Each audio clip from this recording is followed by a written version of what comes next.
Un momentito, por favor, vamos a empezar acá.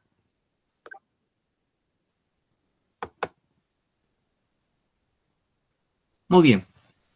Entonces voy a presentar mi pantalla, chicos. La clase anterior hemos desarrollado de lo que era la versificación. Entonces, hoy día vamos a continuar con ese tema. A ver, me parece que estoy en cámara lenta. Debe ser mi señal. Bien. Vamos a ver cómo nos va. Bien, chicos, entonces voy a presentar la pantalla. Observan la pantalla, por favor. ¿Pueden observar, chicos?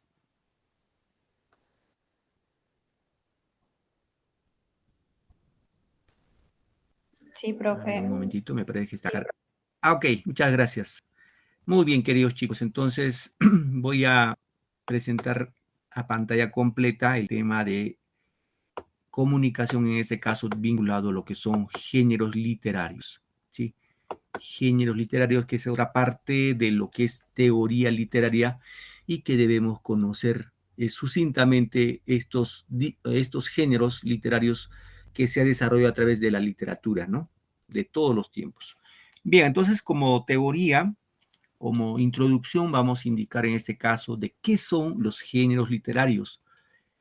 En este caso indicamos que los géneros literarios son un conjunto, ¿no?, de categorías que se usan para clasificar a los textos que componen la literatura, entendiendo tanto en su estructura como en su contenido.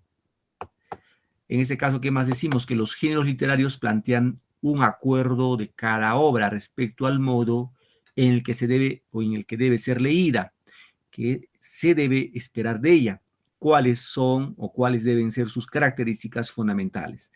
Bien, a resumidas cuentas, ¿qué son géneros literarios? Los géneros literarios son un conjunto de obras cuyas características de esas obras son en común y que se ha ido ubicando a través de la historia de la literatura en algún aspecto, ¿no? Es decir, cuando nosotros podemos escribir cualquier texto, cualquier tipo de texto literario, necesariamente nos vamos a ubicar en cualquiera de los géneros. En este caso, vamos a encontrar 5 géneros. Chicos, 5 géneros literarios. Eso hay que tener claro, conocer cuáles son los 5 géneros literarios, porque esto sí es parte debe ser de parte de nuestro conocimiento de cultura general. ¿Por qué?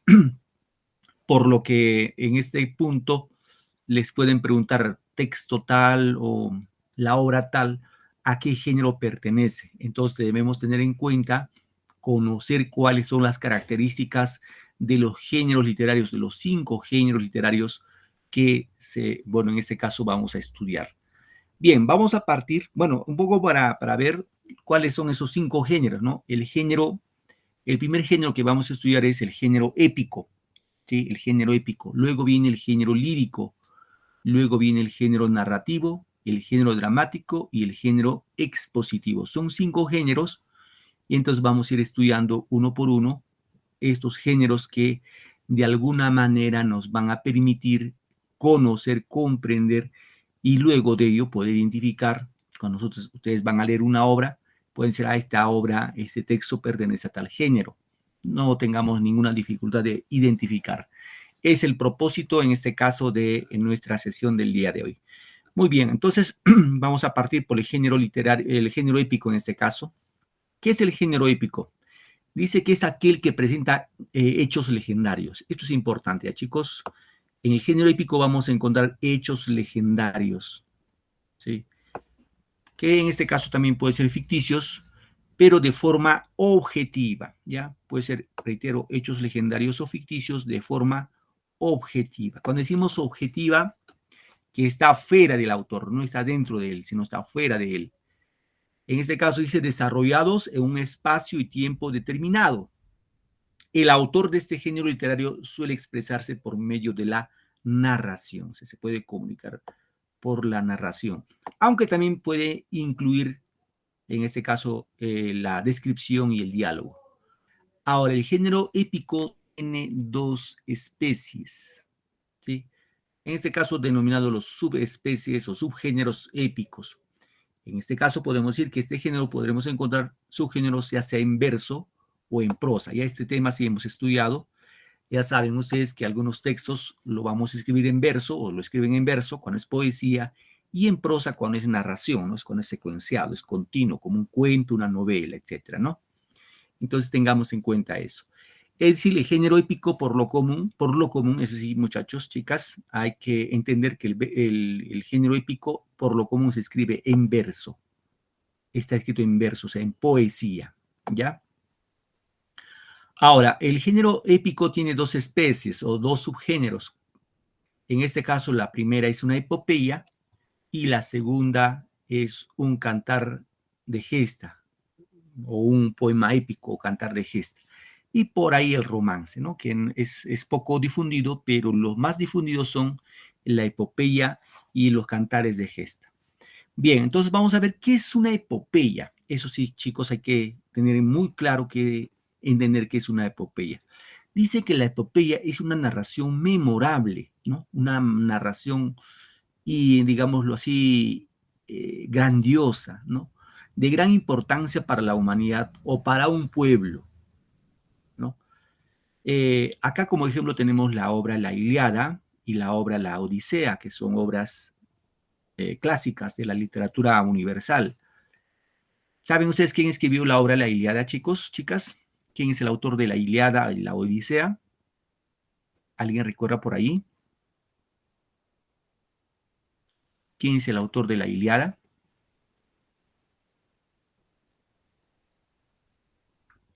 Bien, lo vamos compartiendo ya. El autor de La Ilíada y La Odisea es un escritor de nombre Homero, que corresponde a la literatura griega, ¿no? A la literatura griega. Entonces, Homero escribió estas dos obras, estas dos epopeyas que corresponden al género épico, que es la Ilíada y es la Odisea, ¿no? Bien, un poco para ir caracterizando, luego vamos a poner algunos ejemplitos, por favor. Luego de la epopeya tenemos acá el poema épico. Cuando decimos poema épico también se le llama el cantar de gesta. En este punto ya se relatan pues hazañas heroicas. Aquí vamos a encontrar ya un héroe, ¿no? Con propósito de glorificar a la patria. Como ejemplo tenemos al poema del Mío Cid, ¿no? Tenemos también al romance que hemos mencionado. En este caso trata de versos octasílabos con rima asonante en los pares y que describe acciones guerreras y caballerescas. Por ejemplo, el libro de los 50 romances. Bien, entonces un poco para explicarles eso del cantar, el género épico. El género épico es la más antigua de todos los géneros literarios, chicos. Es la más antigua, es la que data de mayor antigüedad. Eso uno. Otro, hemos indicado que se escriben en verso, en poesía. Otra característica en este caso, en el género épico, el escritor, el poeta va a narrar lo que está fuera de él. Por eso decíamos que es objetivo, en forma objetiva, lo que está fuera de él. No lo que está dentro de él, sino lo que observa afuera. Otra característica del género épico es que vamos a encontrar a los personajes, ¿no? Por ejemplo, en la epopeya, el personaje van a ser dioses, semidioses y, en este caso, héroes, ¿no? Grandes héroes. Es la característica de la epopeya que vamos a encontrar, reitero, dioses, semidioses y héroes. A comparación de los cantares de gestas, acá en el cantar de gestas ya no hay héroes, ya no hay dioses ni semidioses. Aquí sí va a haber ya héroes, héroes así mortales, ¿no? Mortales que vamos a ver ahora en el poema del Mío Cid. Muy bien, entonces, por ejemplo, acá hemos indicado de la epopeya, ¿no? La epopeya de la obra La Ilíada. Por ejemplo, un poco para entender, la Ilíada es la guerra, chicos, es la guerra entre dos naciones, ¿no? Entre los griegos, aquí nos voy a escribir, entre los griegos, o sea, Grecia, se va a enfrentar a otra nación también poderosa de esa época, Grecia frente a Troya, ¿no? O sea, los griegos se enfrentaron a los troyanos. ¿Y cuál fue la, se dirán, profe, cuál fue la causa o por qué motivo se pelearon estas dos naciones? ¿No? Troya. Y la causa de esta guerra fue básicamente, la historia nos dice, por una mujer. ¿Y quién fue esa mujer? Fue una mujer griega de nombre Helena, ¿sí? El nombre Helena. Entonces, Helena fue, digámoslo así, la manzana de la discordia entre estas dos naciones. Ahora, acá explicamos, ¿ya? Se dice que Helena, les decía que era la mujer más hermosa entre los griegos, era la más hermosa. Y recordamos que en Grecia en esa época estaban, pues, digámoslo así, así para entender, como en nuestro contexto, es como decir, cada región tenía su presidente. En esa época, cada lugar, en este caso, cada polis tenía su rey. Tebas, Atenas, etcétera, etcétera, todos tenían su rey. Entonces, estos reyes querían casarse todos, los reyes querían casarse con Helena. Y había discordia, ¿no? Entre ellos había discordia. Así que dijeron, bueno, para no pelearnos, para no disgustarnos, lo que vamos a hacer es sortearnos, ¿no? ¿Quién de nosotros se va a casar con Helena? ¿Sí? Tenían que sacar su anillo y ubicar en un cántaro. Y salió elegido en este caso un anciano de nombre Menelao, ¿ya? Menelao. Entonces, por ahí un poco nos vamos dando cuenta. Ahora, Menelao se casa y todos los reyes de Grecia prometen que van a respetar ese matrimonio y van a luchar incluso con sus propias vidas para que se respete ese matrimonio, ¿no? Acá estoy mal. Menelao. Este es Lao.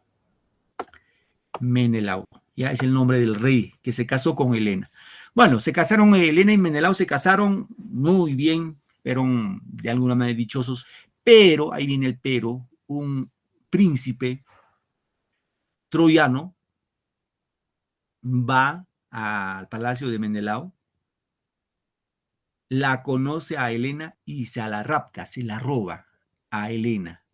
Ese príncipe se llamó, acá más vamos a poner, se llamó Paris, ¿sí? Paris. Así que Paris se la rapta a Helena. Obviamente los troyanos, enterados de que un troyano se lo ha robado a la mujer más codiciada, la más cotizada de Grecia, pues los griegos, todos los griegos dicen, no, no, viene la guerra, ¿no? Y la guerra se dio entre los griegos y los troyanos, que duró en total de 10 años. Fíjese, 10 años.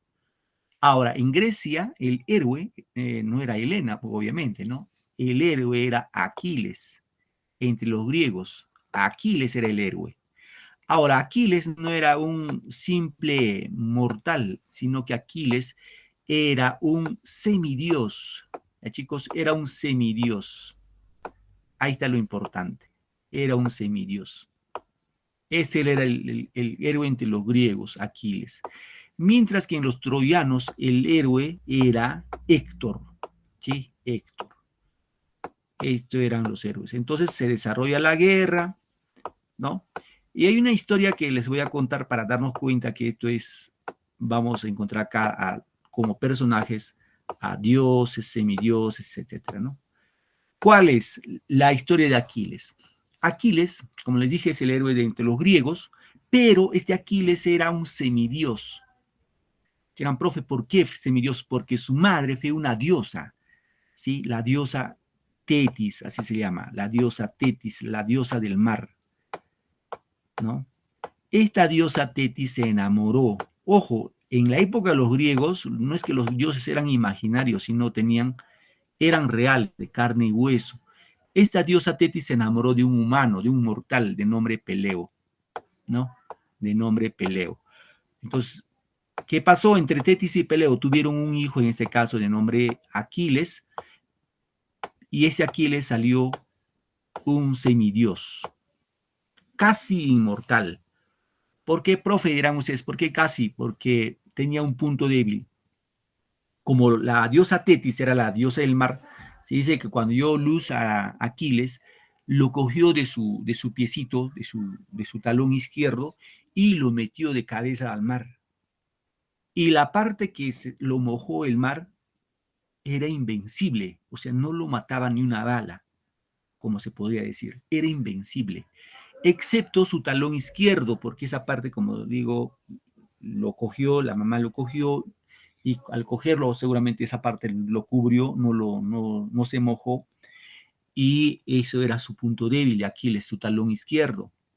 Y por ese lado, en la guerra entre los griegos y troyanos, ya sabemos la historia de que Aquiles mata a Héctor, y en venganza, en este caso, Paris busca, enterado por la, en este caso, avisado por la diosa de la sabiduría, la diosa Atenea, Paris prepara su flecha con veneno y lo va a dar muerte a Aquiles.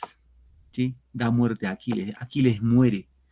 Entonces, como se pueden dar cuenta, queridos chicos, en una epopeya vamos a encontrar la presencia de dioses, semidioses y héroes.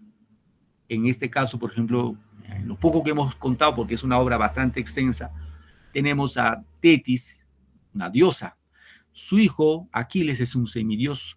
Y Héctor, por ejemplo, es un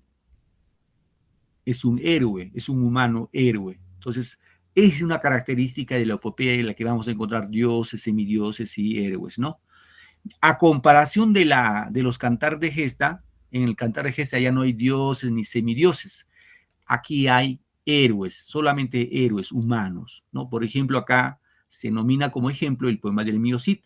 Y el poema del Mío Cid, pues, es la lucha, ¿no? Entre, en este caso, centrado en España, que es nuestra, digámoslo así, el lugar donde procede nuestra lengua, la lengua española, y habla de los orígenes del castellano, de Castilla, ¿no?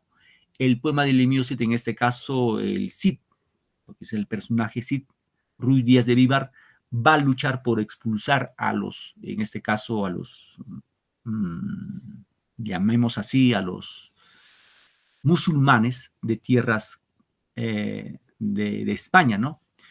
Entonces ahí vamos a encontrar el personaje que va a ser un héroe, el Cid Ruy Díaz de Vivar, ¿no? Que va a expulsar a los moros, a los musulmanes, y se va a implantar el catolicismo y se va a implantar, en este caso, la lengua castellana sobre España. Ahí nos vamos, o ahí vamos a encontrar que el poema del Mío Cid básicamente sirve para poder, digámoslo, relatar un hecho heroico de un héroe, ¿no? Sí, chicos, entonces eso es lo que corresponde al género épico. Luego de ello viene el género lírico. Fíjense, el género lírico, en este caso se refiere a la lírica, ¿no?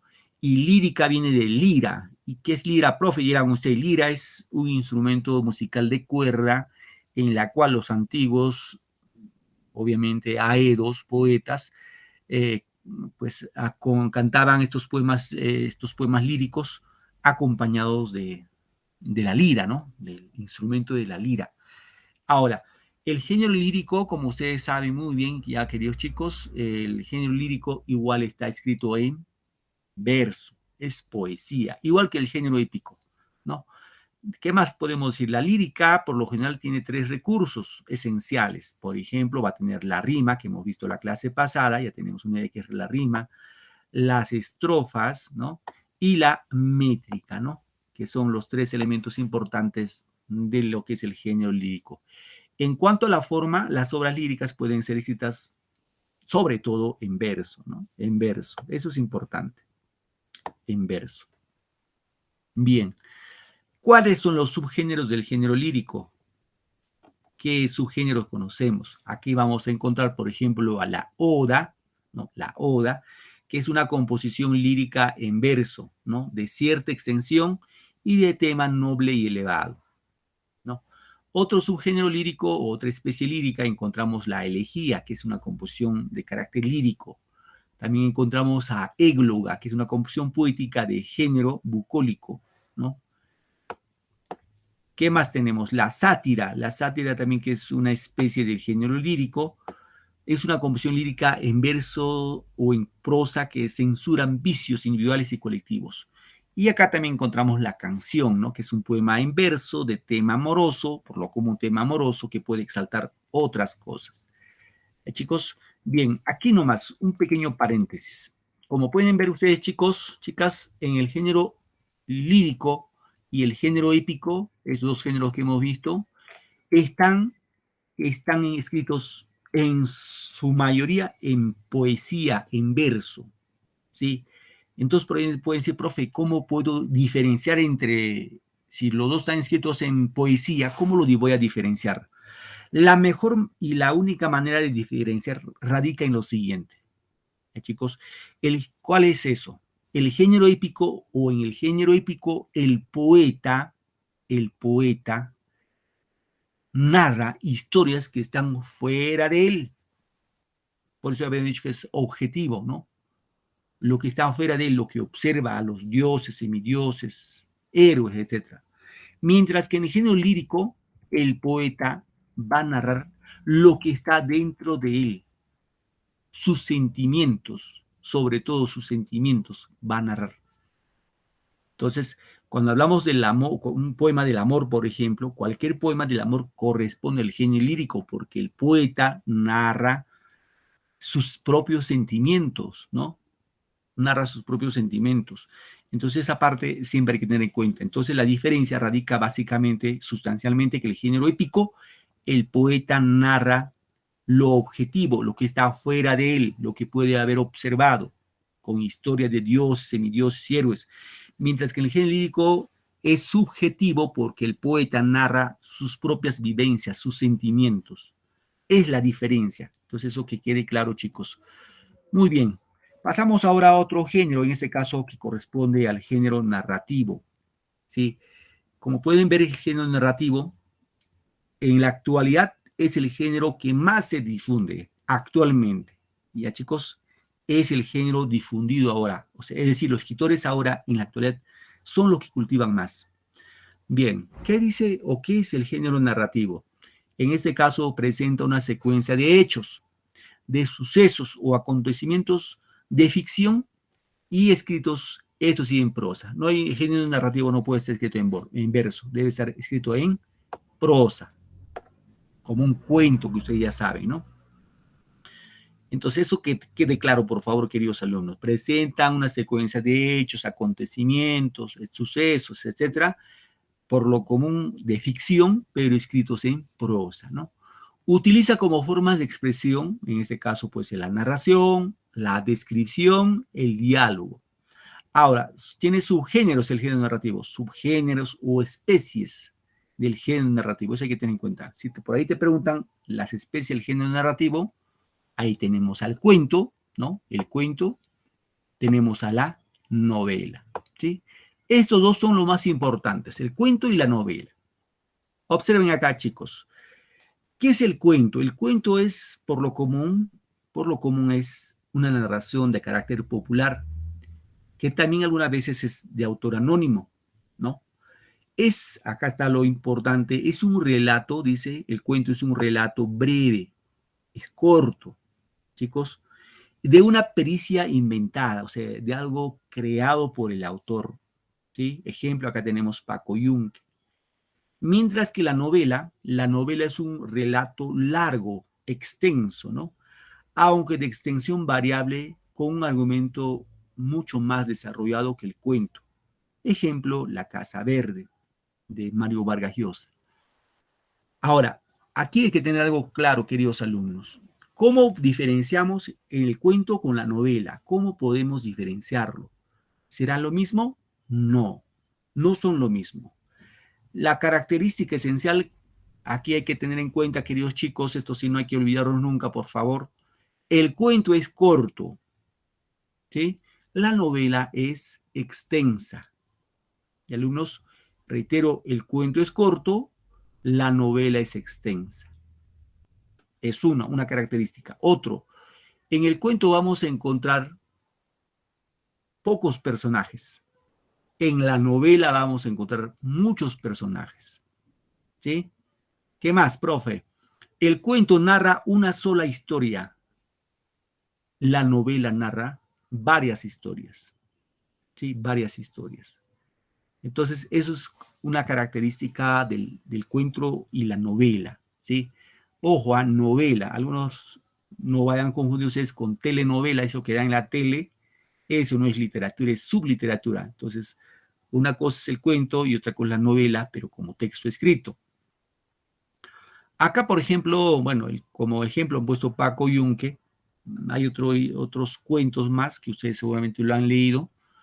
Y, por ejemplo, acá como en la novela tenemos como ejemplo a la obra La Casa Verde de Mario Vargas Llosa.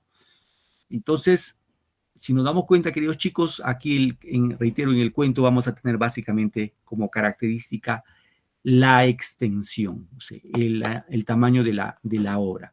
¿Sí? A ver, un momentito, por favor. Un momento. Bien, chicos, vamos a continuar entonces con nuestra clase.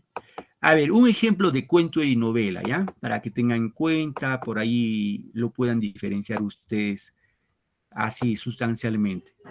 Una diferencia entre cuento y novela, ¿ya? A ver, por ejemplo, el cuento, a ver, hay un cuento bastante conocido, seguramente ustedes lo han escuchado, que es el cuento El Caballero Carmelo, por ejemplo, ¿no? El cuento Caballero Carmelo es la historia de, pues en este caso, el narrador de la historia, que es un niño, ¿no? Que tiene un hermano mayor de nombre Roberto. Este muchacho Roberto se había ausentado de su tierra natal hace mucho tiempo y cuando regresa a su tierra de su padre y va llevando un regalo, un gallo en este caso, ¿no? Un gallito. Y le ponen el nombre del Caballero Carmelo, ¿sí? Le ponen el nombre del Caballero Carmelo. Bueno, este gallito empezó a crecer, ya todos le cuidaban, era pues un animal muy querido por la familia, toda la familia lo quería este gallito. Y la costumbre, porque este es un cuento de Ica, Chincha, por ahí Pisco, básicamente Pisco. Entonces se dice que el Caballero Carmelo ya era un gallo garbo, así maduro, que estaba listo para pelear. Y el papá el papá de la familia hace una apuesta para que su gallo, el Caballero Carmelo, se enfrente a otro gallo, en este caso de nombre Ajiseco. Bien, se entabla la pelea entre los dos gallos. Se dice que el gallo fue cruento, fue, pues, digámoslo, duro, la batalla. Al final, el Caballero Carmelo logra vencerlo a Ajiseco, se lo mata, ¿no? Ustedes saben que en una pelea de gallo, el gallito, ahí no hay pues que los dos, no hay empate, ¿no? Ahí no hay empate. En una pelea de gallos no hay empate. Bien, uno de los dos gallos tiene que morir o por lo común muere, ¿no? Por lo común.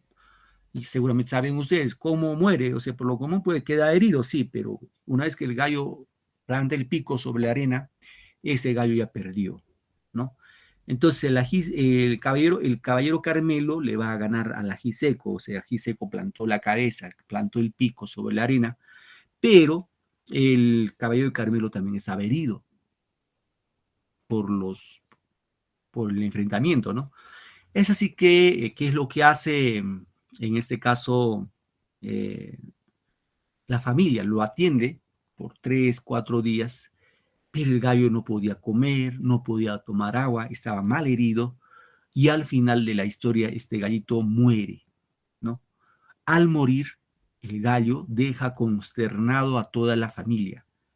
La familia que se había acostumbrado con este gallo sufre, ¿no? Sufre porque lo considera como un miembro más de la familia. Pero al final este gallito muere, ¿no?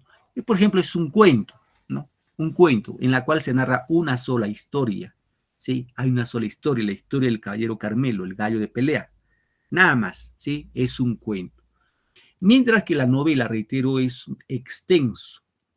Aquí, por ejemplo, vamos a ver una novela que recuerdo en este caso, por ejemplo, es una novela de Gabriel García Márquez.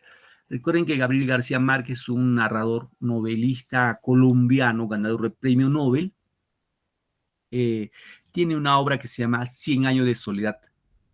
En esta obra de 100 años de soledad es la historia de dos primos. Claro, entre otros más, ¿no? Pero es la historia de dos primos. Voy a ponerlo acá para que por ahí, la idea es que ustedes poco a poco se vayan internalizando, grabando estos nombres porque les pueden servir, ¿no? Para más adelante, como parte de su cultura general, un examen les pueden preguntar acerca de el 100 años de soledad. Como le decía, es la historia de dos primos. De la prima, bueno, el primo se llamaba José. Acabo de poner ya José Arcadio. José Arcadio Buendía. Abreviado nomás, chicos. José Arcadio Buendía. Este muchacho se va a enamorar de su prima. ¿Cómo se llamaba su prima? Se llamaba Úrsula Iguarán.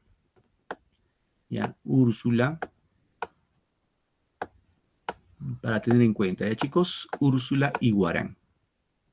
Ahora, como eran primos, ellos tenían temor de que si se casaban entre primos iba a pasar algo malo.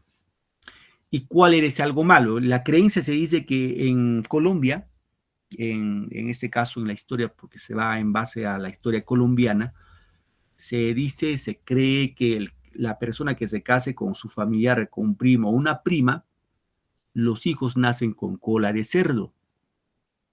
Entonces esos primos, José Arcadio Buendía y Úrsula Iguarán, para evitar esa crítica y todos se mofen de su travesura idílica de amor, se escapan los dos primos se escapan y se van a vivir a la selva amazónica, a un lugar llamado Macondo. Este es el escenario de la obra 100 años de soledad. Macondo, ¿ya? En Macondo vivían, pues, como es el Amazonas, la selva, en Macondo, que es el lugar que van a fundar estos dos primos, lo van a fundar, no había más, pues solamente vivían los dos, estaban los dos en el mundo. Macondo se llama ese sitio. Entonces en Macondo, que van a fundar estos dos primos, viven los dositos, en la Amazonía, en la selva. Pero esos primos entre ellos se respetaban, se tenían miedo, se tenían temor, no hacían nada. Pero entonces Úrsula, para poder evitar la tentación, se dice que antes de dormir se fajaba toda la cintura con unas fajas y dormía así como un tamal. Y José Arcadio Buendía respetaba, ¿no? Lo respetaba a su prima. Pero así vivían, pues seguramente se amaban, ¿no? Así que se dice que, bueno, pues José Arcadio Buendía un día se fue, también hablando con el gallo de pelea, se fue con su gallo de pelea a un lugar distante de Macondo, lejitos de Macondo. Y en esa pelea de gallos, el gallo de José Arcadio vence al gallo contrincante, ¿no? El dueño del otro gallo le dice, bueno, pues te felicito, José Arcadio Buendía. Pues me ganó la pelea tu gallo, ¿no? Bueno, te felicito y espero que hagas algo a tu mujer, le dice, ¿no? Y José Arcadio dice, ¿y cómo sabe que yo no hago nada a mi mujer? ¿Cómo sabe? Así que José Arcadio vuelve con su gallito a Macondo, ya la prima Úrsula Iguarán estaba durmiendo, se dice, estaba ya descansando. Lo que hace es José Arcadio saca su cuchillo, ¿no? Lo desenvaina su cuchillo y le va, en este caso, cortar su pantalón de castidad que tenía Úrsula Iguarán y le hace su esposa. Tienen intimidad con su prima. Tuvieron total de 4 hijos, pero sus hijos no tenían cola de cerdo. No tenían cola de cerdo. Pero lo interesante es acá lo siguiente, ¿no? Que estos primos que van a tener sus hijos se van a empezar a relacionar con ellos, entre ellos. Dirán, profe, ¿por qué? Porque como les digo, Macondo era la espesura del Amazonas y no había más civilización. Y empiezan a relacionarse entre ellos, ¿no? Entre ellos, entre primos, sobrinos, tíos. Va creciendo la generación Aquí existe una relación incestuosa, eso se llama incesto. Y la obra nos va narrando varias historias, ¿no? Varias historias.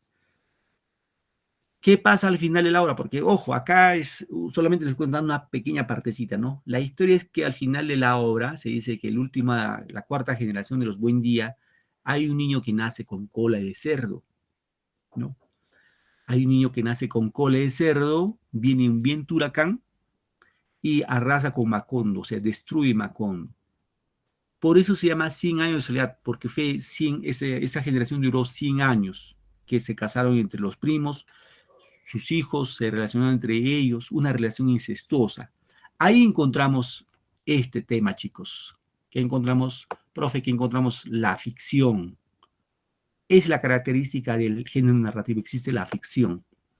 ¿Sí? Cuando decimos ficción es cosa imaginada, ¿no? Obviamente habrá algunos elementos reales, sí, pero por lo común es imaginario. Entonces, la característica acá, por ejemplo, acá les he hecho un pequeño resumen, una pequeña parte nada más, porque acá hay varias historias más, en 100 años de soledad hay varias historias, y entonces, como hemos visto, en el cuento narra una sola historia y la novela encontramos varias historias, varios personajes. Chicos, eso hay que siempre manejar. Bien, pasamos a otro género, lo que es el género dramático. El género dramático hay que entender también que se llama teatro, ¿sí? El teatro, seguramente ustedes han escuchado el teatro, ¿sí? Todo lo que es teatro, todo lo que es actuado, ustedes van a encontrar una obra literaria en este caso, con personajes, con acotaciones, etcétera, etcétera, corresponde al género dramático. Y que el género dramático es una composición, dice, elaborado para ser representada en un escenario, o sea, ante un público, ¿no? Para representarlo. Su modelo de expresión más importante es el diálogo, obviamente. Ahora, el género dramático tiene tres especies, chicos. ¿Cuáles son, profe? La tragedia, ¿no? Esa es la primera especie de género dramático. La comedia y el drama. Estas son las tres especies de género dramático. ¿Qué es la tragedia? Es la representación de terribles conflictos entre personajes superiores y muy vehementes, los cuales son víctimas de grandes pasiones que no pueden dominar. Suele acabar con la muerte del protagonista. Ejemplo, Edipo Rey. Es decir, en la tragedia, los personajes, digámoslo así, importantes, van a padecer, van a sucumbir en la muerte, en el dolor, ¿no? Es una tragedia. Mientras tanto, la comedia es lo contrario, ¿no? Contrario a la tragedia. En la comedia es la representación a través de un conflicto del aspecto alegre y divertido de la vida humana. O sea, acá en la comedia va a haber, pues, aspectos risibles, cómicos, divertidos, ¿no? De la vida cotidiana, ¿no? De la vida humana, cuyo desenlace tiene que ser feliz. Es feliz el desenlace. Terminan todos contentos. Es la característica. Ejemplo, la obra Ñacatita, que es del autor peruano Manuel Ascencio Segura. ¿Qué más? Luego tenemos el drama, que es otra especie del género dramático. ¿Y qué es el drama? Es la representación, dice, de problemas graves con intervención a veces de elementos cómicos. Y su final suele ser sombrío. Ejemplo, Fuente Ovejuna. Ahora, un poco, si hablamos de drama, el drama es la combinación entre la tragedia y la comedia. ¿Ya, chicos? Eso que quede claro. Es decir, el drama se combina elementos tristes, trágicos, fatales, pero también elementos cómicos, divertidos, alegres. Así como nuestra vida, ¿no? Nuestra vida de nosotros, los seres humanos, no es tragedia. Todo el tiempo nos estamos llorando, ¿no? Tampoco todo el tiempo estamos riéndonos, estamos felices, no. La vida de nosotros los seres humanos es drama. Es que algunas veces estamos tristes, reímos, etcétera, ¿no? Entonces, eso que quede claro. ¿Ya, chicos? Acá tenemos como ejemplo en drama la obra Fuente Ovejuna de Lope de Vega. Bien, un poco explicamos, a ver, una tragedia. Acá, a ver, la tragedia de Edipo Rey. Ya más o menos para que tengan una noción de qué trata Edipo Rey. ¿Ya, chicos? Brevemente, Edipo Rey también corresponde a la época clásica de la literatura universal. En este caso, el autor de Edipo Rey es Sófocles, ¿no? Sófocles. Ahora, ¿qué pasa con Edipo Rey? En Edipo Rey vamos a encontrar como personaje principal al mismo Edipo Rey, ¿no? Pero también vamos a encontrar a otros personajes, en este caso, por ejemplo, Layo. Layo es el rey Layo. Y en este caso encontramos también a Yocasta, la reina Yocasta. Ya, chicos, Yocasta. Es decir, acá encontramos a Layo y Yocasta como personajes principales. Estos dos eran reyes de Tebas, eran marido y mujer, ¿ya? Layo y Yocasta. ¿Ya, chicos? Ahora, Layo y Yocasta se dice que se van un día, se van a ver, como eran reyes de Tebas, de un lugar llamado Tebas, se van a ver ante el oráculo, ¿no? Ante un adivino, así, para que vean cuál va a ser su futuro de su reinado, cómo les va a ir en su mandato. Entonces, este adivino les dice que van a tener, escuchen chicos, van a tener un hijo. Ese hijo le dice, el adivino le dice, ese hijo te va a matar, le dice a Layo, te va a matar. Y le dice a Yocasta, se va a casar contigo. A ver si me dejé entender. Reitero, ¿qué le dice? Reitero, este adivino, cuando Layo y Yocasta, que son esposos, van ante el adivino y le preguntan al señor adivino, ¿cómo nos va a ir en nuestro gobierno, en nuestro mandato, en nuestro reinado? Este adivino le dice, Layo, vas a tener un hijo, ese hijo te va a matar. Y le dice, a ti, Yocasta, tú, Yocasta, te vas a casar con tu propio hijo. ¿No? Pues un poco triste, ¿no? O sea, que te den así, que te avisen que te va a pasar de esa manera, pues uno se preocupa, ¿no? ¿Qué pasó? Tiempo después, Layo y Yocasta tuvieron un hijo. Y obviamente para evitar que no se cumpla el oráculo, que no se cumpla, ¿qué hicieron? Lo mandaron matar al niño para que no se cumpla. Lo mandaron con un ciervo, le dijeron, mira, te llevas a este niño, lo llevas y lo matas. Bueno, este siervo se fue llevando al niño, atado de sus pies y manos, y de pronto pues se compadece del niño y se lo regala a unos caminantes. Y estos caminantes, como no tenían hijos, felices se lo llevan a este niño. Y como no tenía nombre, no sabía su nombre, le ponen simplemente Edipo. Le ponen el nombre de Edipo. Ahora, Edipo en etimología significa de pies hinchados. Como lo había atado este siervo lo había atado a sus pies y a sus manitos del niño, sus piecitos estaban hinchados y Edipo significa de pies hinchados. Así que Edipo creció en otro lugar, ¿no? En otro lugar, con otros padres, pero trataron de criar que eran hijos, en este caso Mérope y Pólibo, que son los padres adoptivos de Edipo, lo criaron como sus hijos, como si fuera su hijo. Así que un día Edipo, fíjense cómo es la historia, cómo es el destino, ¿no? Edipo se va a preguntar al mismo adivino. ¿Por qué? Porque sospechaba de que posiblemente sus verdaderos padres no lo eran él, no eran ni Pólibo ni Mérope. Así que Edipo se va al adivino y le dice, señor adivino, quiero ver mi futuro. Y el adivino le dice, mira, mira, mira, Edipo, tú vas a matar a tu padre y te vas a casar con tu madre. Bueno, Edipo dice, voy a matar a mi papá y si me voy a casar con mi mamá, no regreso a mi tierra. O sea, no regreso al lado de Pólibo y Mérope, que eran sus padres adoptivos. Edipo creía que eran sus padres, al final, bien o mal, creía que eran sus padres, aunque escuchaba o sospechaba que no eran sus verdaderos padres.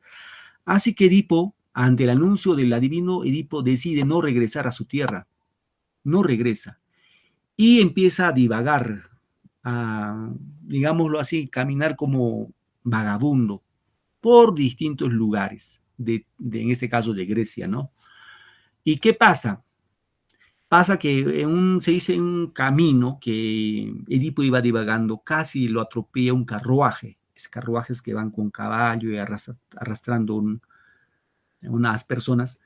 Entonces ahí se produce una gresca, una discusión, a lo cual Edipo mata a dos personas, a un anciano y a un joven, y logra escapar un solo muchacho. Ustedes se pueden imaginar quién es ese anciano había sido su padre, era Layo. Ahora, Edipo no supo que pues era su padre, a quien había matado. Simplemente igual sigue divagando y de pronto llega a Tebas. Y cuando llega a Tebas, se entera que están buscando esposo, o sea, están buscando un rey para la reina Iocasta. ¿Por qué? Porque se había escuchado, bueno, se enteró el pueblo, todos supieron que Layo había sido asesinado por varias personas. Es la versión que dio el único que sobrevivió. Dijo, nos han atacado, nos han asaltado muchas personas y lo han matado a Layo y al otro y solo yo me he salvado, lo cual era falso, ¿no? Entonces, Iocasta necesitaba un esposo para gobernar su pueblo, en este caso a Tebas, ¿no? Pero para que se case con Iocasta tenía que responder el misterio de la esfinge. Dirían, profe, ¿cuál es el misterio de la esfinge? A ver, chicos, pregunto, a ver, pregunta para ustedes. Si saben, me lo responden. ¿Cuál es el animal que en la mañana camina con 4 patas, al mediodía con 2 y en la noche con 3? Voy a reiterar ya, chicos. ¿Cuál es el animal que en la mañana camina con 4 patas, al mediodía con 2 patas y en la noche con 3 patas? ¿Alguien me podría responder cuál es ese animal?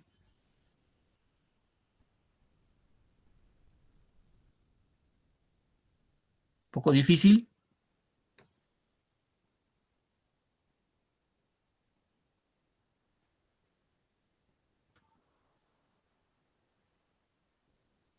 A ver, le doy la respuesta, ¿ya? Y hoy hacen una apuesta en sus casas con la familia.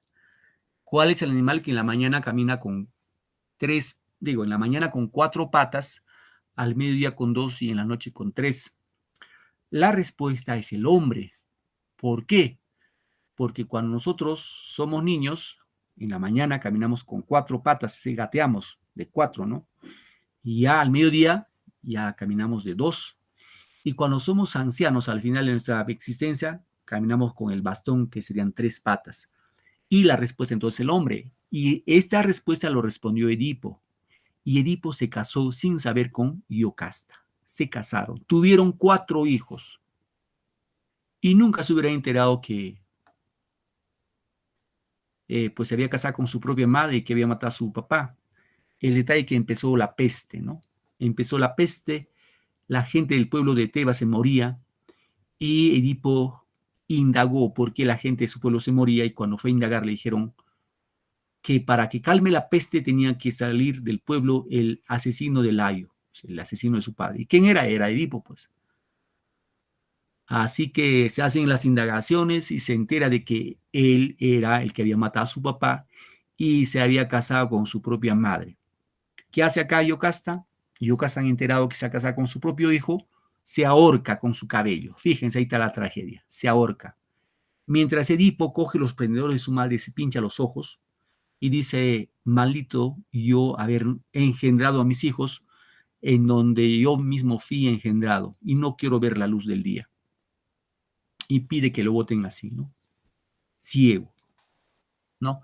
Entonces ahí fíjense, chicos, Layo muere, Yocasta muere, Edipo se pincha los ojos. Los personajes principales sucumben ante la ley del destino, ¿no? En este caso, esta es una tragedia, chicos, una tragedia.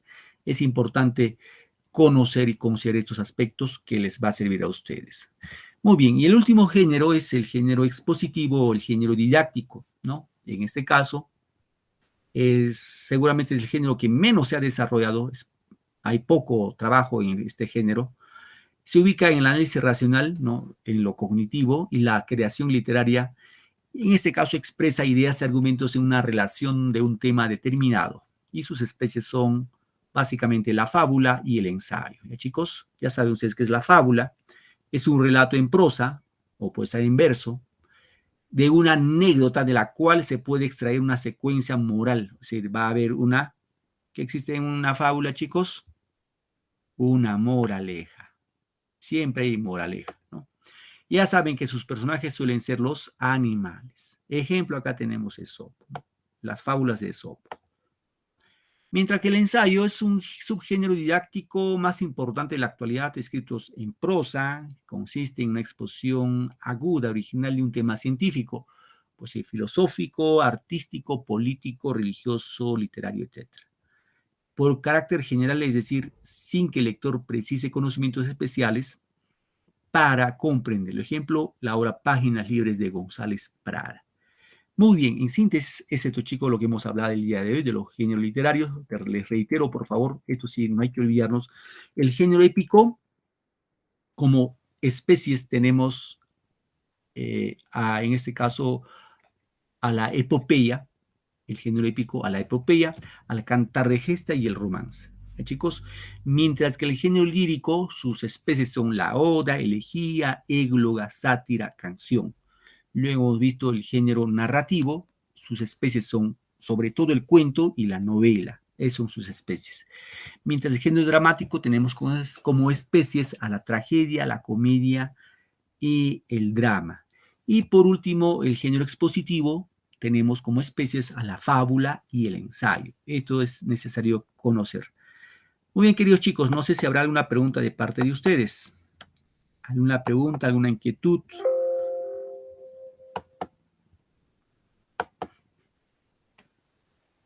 ¿Alguna pregunta? Sandra, Juliana, ¿alguna pregunta? Y Airicito y Walter. Pregunten, por favor, si tienen duda. ¿Ninguna duda? No, profe. Muy bien, Sandra, ok. Muy bien, queridos chicos. Quedamos esta parte, ya nos vemos la próxima clase. Me parece que la próxima clase desarrollemos su razonamiento verbal. Vamos a ver, no recuerdo bien, pero quedamos acá ya. Queridos chicos, cuídense mucho, que tengan un bonito fin de semana y nos vemos la próxima clase y les toca ingresar en el último curso. Ya, chicos, gracias por su atención, cuídense mucho y Usted hasta la también. siguiente clase. Hasta luego, Gracias hijita, a cuídense. usted, profesor. Hasta luego, nos vemos. Cuídese. Muy bien.